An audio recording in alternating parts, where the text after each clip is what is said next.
Merci d'avoir fait le choix de cette vidéo, c'est un plaisir de te retrouver aujourd'hui. Et dans cette vidéo, on va voir ensemble les différents livres qu'a écrit Robin Sharma et qui sont disponibles en français, puisque c'est une question qui revient souvent à travers vos commentaires sur les différentes chaînes YouTube relatives à Robin Sharma. Donc dans cette vidéo, j'aimerais qu'on en parle de façon à te permettre de pouvoir mieux connaître Robin Sharma et pouvoir éventuellement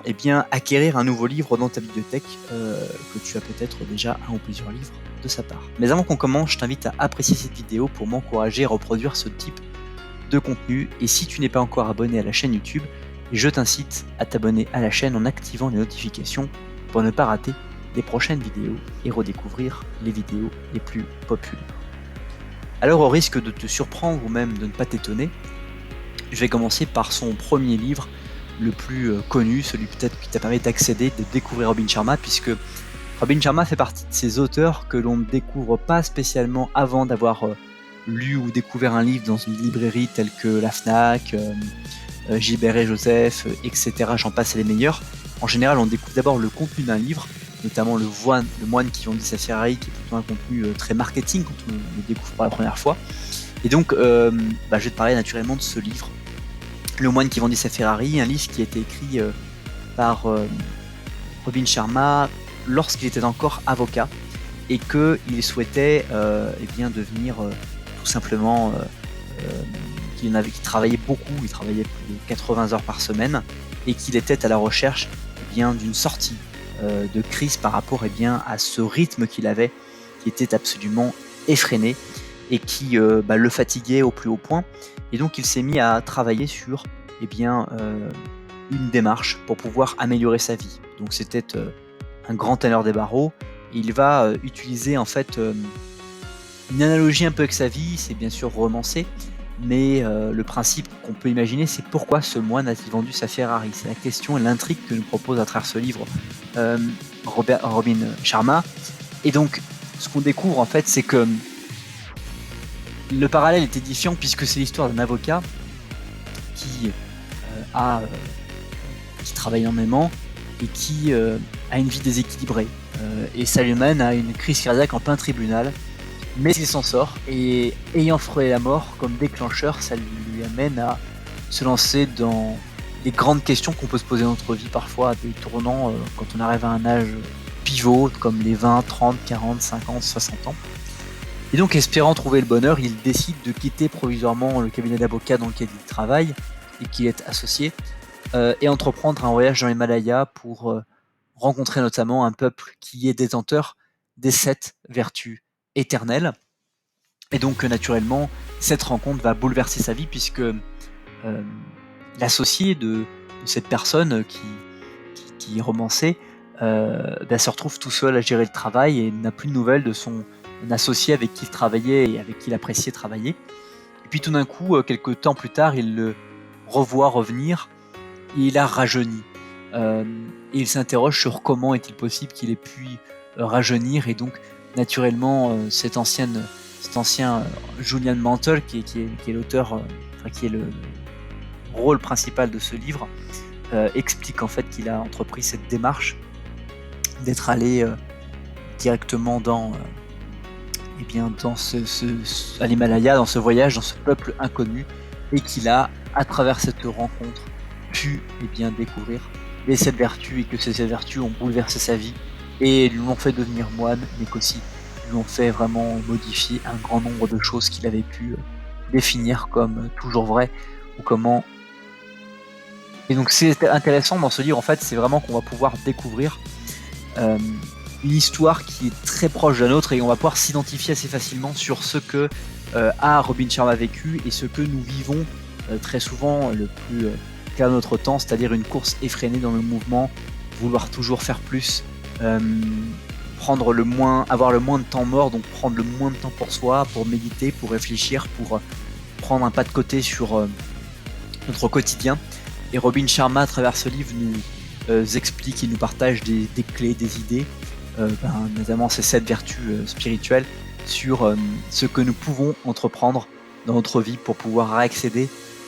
un niveau de bonheur un peu plus prononcé que celui que nous avions. Ensuite, le deuxième livre que je vais partager avec toi, c'est un livre un peu moins connu, mais qui quand même est assez marketé, c'est le fameux Leader sans titre. 15 ans en fait après avoir écrit son livre Le moine qui vendit sa Ferrari, Robin Sharma a voyagé à travers le monde, découvert et rencontré des personnes toutes aussi riches et plus riches les unes que les autres, et il s'est rendu compte que beaucoup de personnes veulent atteindre le meilleur, veulent atteindre un plus haut niveau de réussite et considèrent que c'est le titre qu'ils vont avoir qui vont leur permettre de ressentir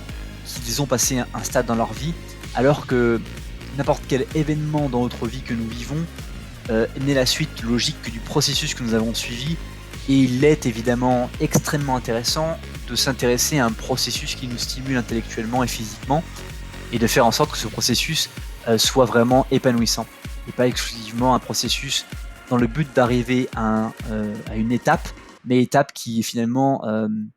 va être très courte, puisque ça va être une cérémonie de quelques minutes, et que derrière ça, une nouvelle étape, un nouveau processus va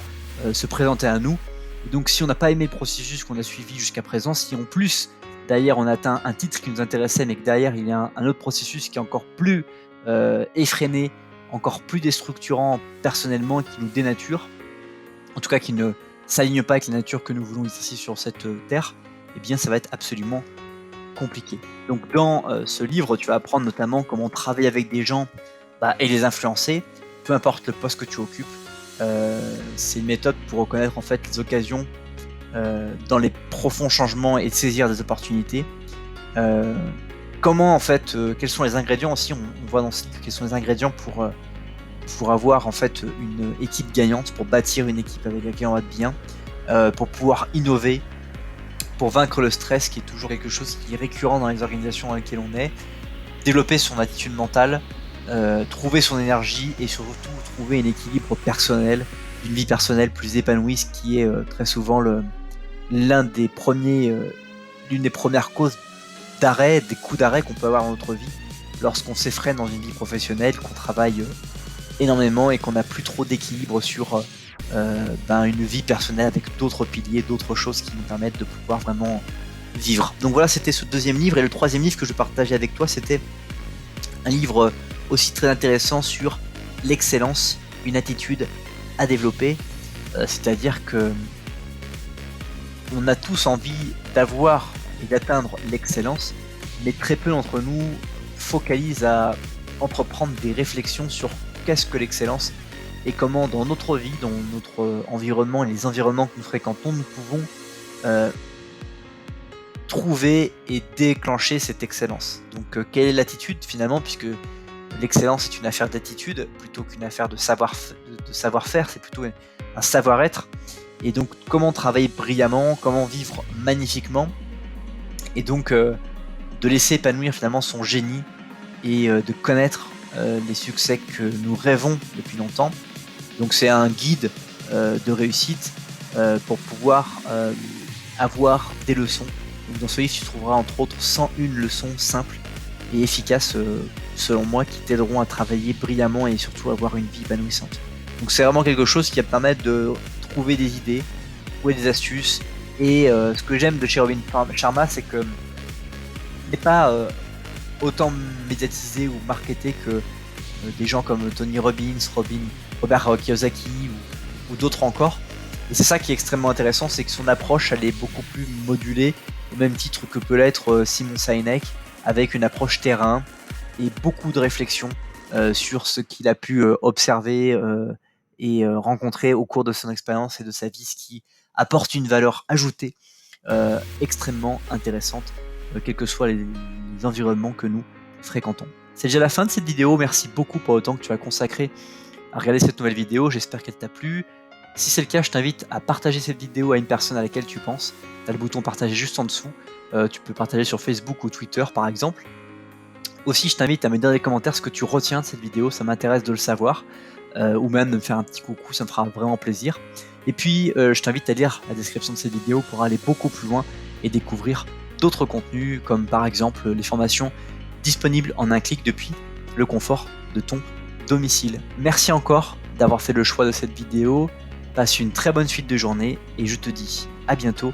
pour une prochaine vidéo sur la chaîne YouTube. Bye bye.